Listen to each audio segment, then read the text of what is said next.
एक बगिया माँ के नाम परियोजना शुरू की जा रही है। सफाई मित्रों के साथ भोज के कार्यक्रम में आया हूँ, तो आकाशवाणी के पंचरंगी प्रोग्राम की तरह कई कार्यक्रम के रंग जुड़े हैं, एक से बढ़कर एक। ये इलेक्ट्रिक 50 बसों का इसके लोकार्पण का कार्यक्रम हुआ, भगवान रणजीत हनुमान जी को स्मरण कर लिया, हमारे सफाई मित्रों का, उनके साथ जुड़े हुए बहुत सारे अलग अलग सब प्रकार के लोगों का। ये इस साल का आनंद तो क्या समय बदला है। बदलते दौर में सही अर्थ में यशस्वी प्रधानमंत्री के माध्यम से मैं जवाबदारी से बोलना चाहूंगा। माननीय प्रधानमंत्री श्रीमान नरेंद्र मोदी जी का दोनों हाथ उठाकर जोरदार अभिनंदन करें। कितने प्रकार से काम करते मोदी जी और कितने प्रकार से सोचते हैं, ये भी ध्यान में आता है। स्वच्छता जैसे विषय को उनने पहली बार लाल किले की प्राचीर से जब उठाया था, सच में हम में से कई सारे लोग हैं जिनका उस समय लगा कि ये क्या हुआ। जिस विषय को गौण समझा जाता था, छोटा समझा जाता था, सामान्य बात समझी जाती थी, लेकिन उस बात के आधार पर दुनिया में भारत की पहचान क्या बन रही थी। लेकिन भारत की पहचान अगर सब प्रकार से अच्छी हो रही है तो स्वच्छता का इतिहास तो भारत का और अच्छा है।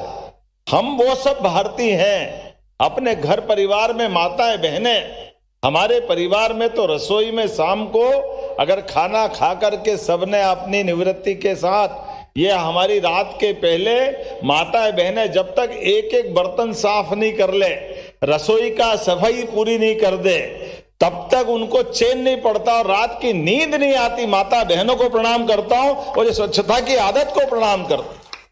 हर एक जगह दुनिया का कोई देश ऐसा नहीं, एकमात्र देश हिंदुस्तान है जो स्वच्छता की देवी की भी पूजा करता है।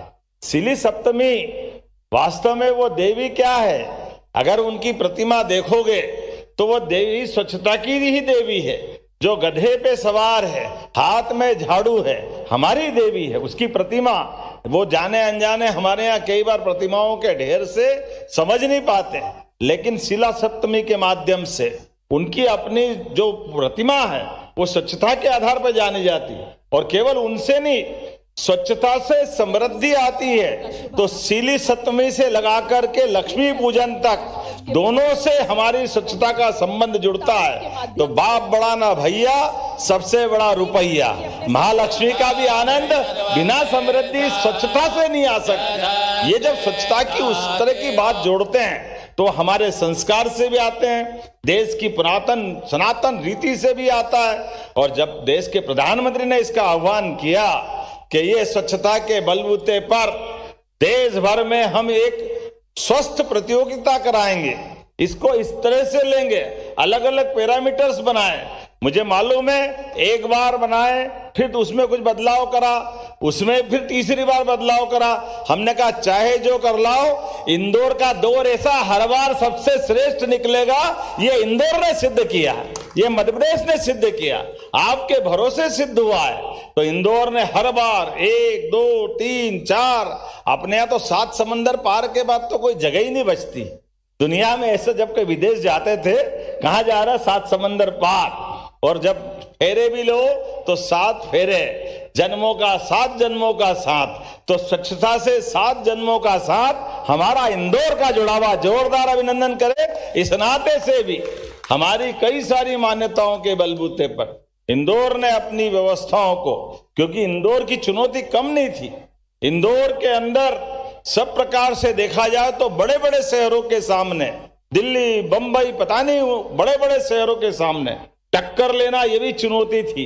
लेकिन सारी चुनौतियों को स्वीकार करते हुए मालवा जो करता है, जरा कुछ और ही करता है, जिसका कोई ठोर कहीं और नहीं। वो मालवा आकर के देखे, मालवा से अतीत के काल से लेके आज तक जो होता है सर्वश्रेष्ठ होता है। जोरदार अभिनंदन करें हमारी मां अहिल्या की नगरी इंदौर के लिए, जिनके कारण से पूरा प्रदेश गौरवान्वित होता है। मेरी अपनी ओर से आप सबका वंदन, अभिनंदन। इस अवसर पर सभी सफाई मित्रों के साथ ये जो सम्मान भोज का आयोजन किया गया, ये 36 लाख इंदौर वासियों की ओर से एक तरह से सामूहिक संकल्प का भी प्रतिबद्धता है और पूरे प्रदेश की तरफ से मैं आपके साथ हूं।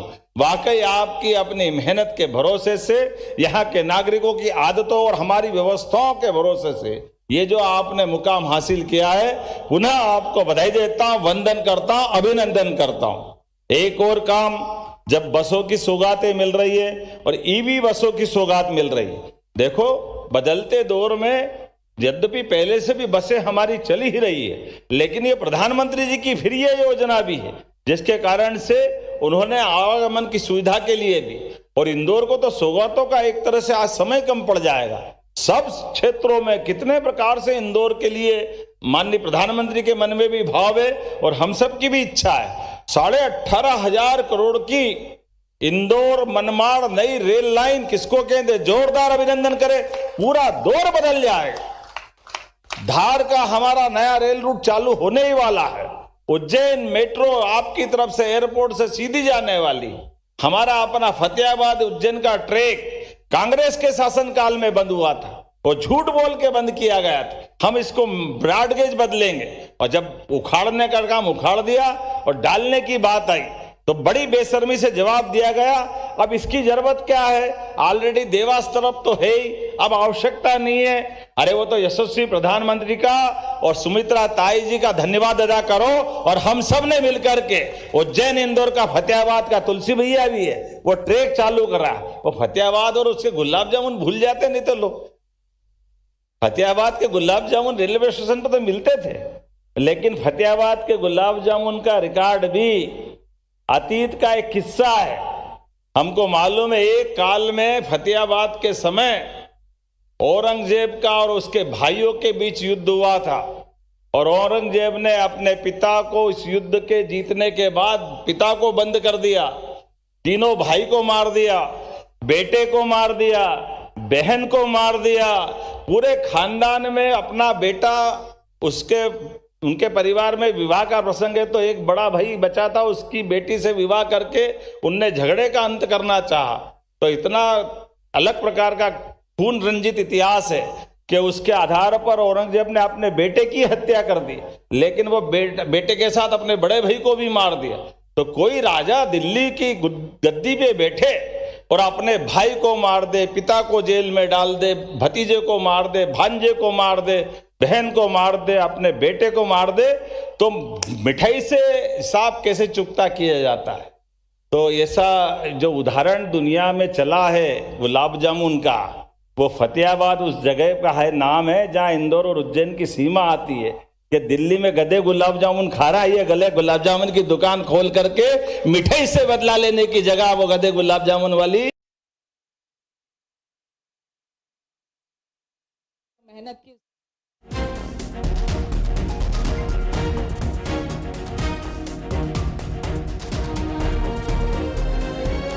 दुनिया में कहावत चली, मुहावरा चला, तो वो गुलाब जामुन तो बेच। भाभी को बधाई देता हूं।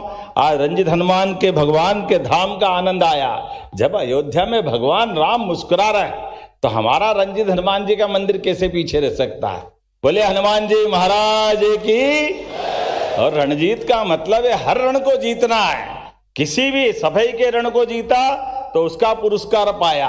अतीत के काल में कभी होलकर महाराज ने अपनी जीत के बलबूते पर कोई कहानी जुड़ी होगी। अवधि आगे पीछे हो सकती है, क्योंकि 140 साल बताते हैं तो 1857 में अंग्रेजों के शासनकाल के बाद में बाकी राज्यों का युद्ध का इतिहास नहीं मिलता है। इसलिए बजाय उस झंझट में पढ़ने के अपन तो रंजीत हनुमान को याद रख लो। रणजीत का मतलब रण जीतने वाले ही हैं, वो कोई से भी काल के हो। और हनुमान जहां होते हैं वहां तो पराजय हो ही नहीं सकती, वहां तो जय जय होती है। जोरदार अभिनंदन करें एक नए प्रकार के आनंद के लिए। ऐसे एक नहीं कई प्रकार के कामों की सौगात यहाँ मिली है। लेकिन समय की सीमा है और इंद्र देवता ने आने में मुझे विलंब कर दिया है, तो मैं मान के चलता हूं। और आप भी भूखे भजन न होए गौपाला, संभालो अपनी कंठी माला। भोज पे बुलाओ और दिन भर नहीं खिलाओ तो गाली अलग पड़ती है। तो मुझे लगता है आप सबका भी जो मेहनत का लोग को भोजन नहीं मिले बड़ी मुश्किल जाती है। कई बार माता बहनें भी कहेगी भैया खिलाओ तो खिलाओ, नहीं तो हम तो जा रहे घर खा लेंगे, कहां चक्कर में पड़े, दिन भर बिठाए रहे। आप तो भाषण पे भाषण दिए जा रहे हो और इधर पेट में चूहे दौड़ रहे हैं। मैं मान के चलता हूं, मैं आपके साथ हूं। देखो बहनों ने ताली बजा दी तो जोरदार ही बजा दो, अब तो हो गई बात पूरी। तो मेरी अपनी ओर से एक बार फिर नगर निगम के महापौर जी को, सभापति जी को, सभी माननीय मंत्री, विधायक, सांसद जी को, ये बड़े मुकाम के लिए सबको बधाई देते मेरी बात को समाप्त करता हूं। बोले भारत माता की, भारत माता की, भारत माता की। बहुत बहुत धन्यवाद। और अंतिम सोपान आभार व्यक्त करने के लिए निवेदन कर रही हूँ अश्विन शुक्ल जी से। उसके पश्चात आप सभी सहभोज के लिए भी आमंत्रित रहेंगे। ऐसे कर दो, कर दीजिए अब सीएम साहब। माननीय मुख्यमंत्री जी, भाई साहब, मेयर साहब, मैं भाई सभी साहब से अनुरोध है कुछ समय के लिए एक बात मांग रहा था। सभी हमारे